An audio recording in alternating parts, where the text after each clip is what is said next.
അവ്യക്ത സന്ദേശം ബാബയുടെ അടുത്ത് വതനത്തിൽ ഭോഗമായി എത്തിച്ചേർന്നു. ഇന്ന് വതനത്തിൽ ബാബയുടെ അടുത്ത് എത്തിച്ചേർന്നപ്പോൾ കണ്ടത് ഇതാണ്. ബാബ ഏതോ കണക്കുകൾ നോക്കുകയായിരുന്നു. വലിയൊരു കോപ്പി, അതായത് ബുക്ക് ഉണ്ടായിരുന്നു. ബാബയുടെ മടിത്തട്ടിൽ വെച്ചിരിക്കുകയായിരുന്നു. അതിൽ എന്തോ എഴുതിയിട്ടുമുണ്ടായിരുന്നു. അത് എനിക്ക് മനസ്സിലാവുന്നുണ്ടായിരുന്നില്ല. മുന്നിൽ എന്നെ കണ്ടപ്പോൾ ബാബ പറഞ്ഞു, കുട്ടി എന്താണ് കാണുന്നത്? ഞാൻ പറഞ്ഞു, ബാബ അങ്ങയുടെ മടിത്തട്ടിൽ ഒരു ബുക്ക് വച്ചിരിക്കുകയാണ്. അങ്ങ് എന്താണ് നോക്കുന്നതെന്നോ എന്താണ് എഴുതിക്കൊണ്ടിരിക്കുന്നതെന്നോ മനസ്സിലാവുന്നില്ല. അപ്പോൾ ഒരു സെക്കൻഡ് ബാബ ശാന്തമായിരുന്ന ശേഷം പറഞ്ഞു, കുട്ടി, ബാബ സമയത്തെ നോക്കുകയാണ്. മുൻപത്തെ സമയവും നടന്നുകൊണ്ടിരിക്കുന്ന വർത്തമാന സമയം ഏതൊന്നാണോ ആ സമയങ്ങളുടെ വ്യത്യാസം നോക്കുകയാണ്. ബാബ പറഞ്ഞു, നോക്കൂ കുട്ടി, ശിവ് ബാബ എപ്പോഴാണോ ഈ ഭൂമിയിൽ വന്നത്, ഓൾമൈറ്റി ബാബ എപ്പോഴാണോ ഈ സൃഷ്ടിയിൽ വന്നത്, അപ്പോൾ ബാബ കുട്ടികളെ ഉണർത്തി. ഭക്തരെയും അജ്ഞാനികളായ കുട്ടികളെയും, അതായത് മുന്നോട്ട് പോകവേ ഇങ്ങനെയുള്ള സമയം വരാൻ പോകുന്നു, സാഹചര്യങ്ങൾ ഇങ്ങനെയെല്ലാം മാറാൻ പോകുന്നു എന്ന്. പക്ഷേ ബാബയുടെ കുട്ടികൾ പോലും ഇത്രത്തോളം തിരിച്ചറിഞ്ഞിരുന്നില്ല. പുറമേയുള്ള എൻ്റെ അജ്ഞാനികളായ ഭക്തരായ കുട്ടികളും അറിഞ്ഞിരുന്നില്ല. ബാബ പറഞ്ഞിരുന്ന ഓരോ കാര്യവും തമാശയുടെ രൂപത്തിൽ മാറിപ്പോയിരുന്നു.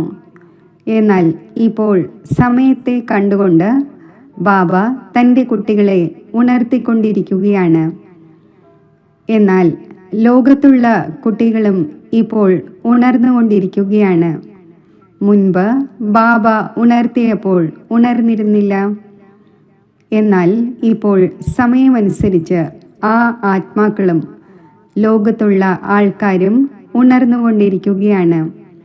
അപ്പോൾ ബാബ പറഞ്ഞു, അതിനാൽ ബാബ സൃഷ്ടിചക്രത്തിൻ്റെ രഹസ്യവും മുഴുവൻ രഹസ്യവും ജ്ഞാനത്തിൻ്റെ സാരവും കുട്ടികൾക്ക് മനസ്സിലാക്കിച്ചു തന്നു. പുതിയ കുട്ടികളും മനസ്സിലാക്കുന്നുണ്ട്.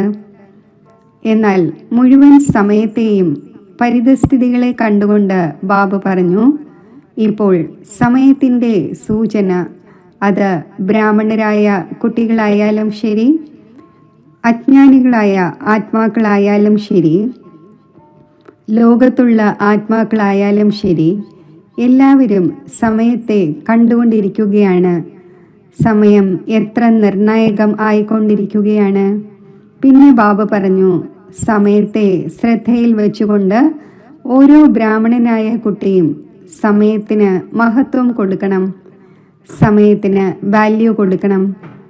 സമയത്തെ അധികം കാത്തിരിക്കുവാൻ പാടില്ല.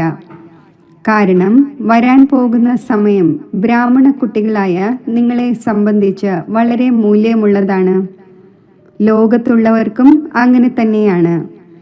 എന്നാൽ കുട്ടികളായ നിങ്ങൾ ബാബയെ തിരിച്ചറിഞ്ഞു, ബാബയുടെ വീടിനെ തിരിച്ചറിഞ്ഞു, യജ്ഞത്തെ തിരിച്ചറിഞ്ഞു, ദീദിമാരെയും ദാദിമാരെയും തിരിച്ചറിഞ്ഞു. ബാബ പറഞ്ഞു, എല്ലാ കാര്യങ്ങളും മുന്നിൽ വെച്ചുകൊണ്ട് ബാബയുടെ കുട്ടികൾ സ്വയം വളരെയധികം അലേർട്ട് ആയിരിക്കണം. ബാബ ഇപ്രകാരം വളരെ സ്നേഹത്തോടെ കേൾപ്പിക്കുകയുമായിരുന്നു, മനസ്സിലാക്കിച്ചു തരികയുമായിരുന്നു. ബാബയുടെ മുന്നിൽ ധാരാളം കുട്ടികൾ എമർജായി കാണപ്പെട്ടിരുന്നു. ബാബ പറഞ്ഞു, സമയത്തിൻ്റെ കാത്തിരിപ്പ് കുട്ടികളായ നിങ്ങൾ ചെയ്യരുത്. ബാബയുടെ മുന്നിൽ ഭോഗ് വെച്ചിട്ടുണ്ടായിരുന്നു. സമയത്തിൻ്റെ സൂചന നൽകിയ ശേഷം ബാബ വളരെ സ്നേഹത്തോടെ ഏത് ആത്മാക്കളെ പ്രതിയുള്ള ഭോഗായിരുന്നുവോ അവർക്ക് വിശേഷ സ്നേഹസ്മരണകൾ നൽകി. പിന്നെ ബാബ അവരെ വളരെ സ്നേഹത്തോടെ ഭോഗ് സ്വീകരിപ്പിച്ചു. എല്ലാവർക്കും വളരെയധികം സ്നേഹം നിറഞ്ഞ സ്നേഹസ്മരണകൾ നൽകി. ബാബയുടെ സ്നേഹസ്മരണകൾ സ്വീകരിച്ചുകൊണ്ട് താഴെ എത്തിച്ചേർന്നു.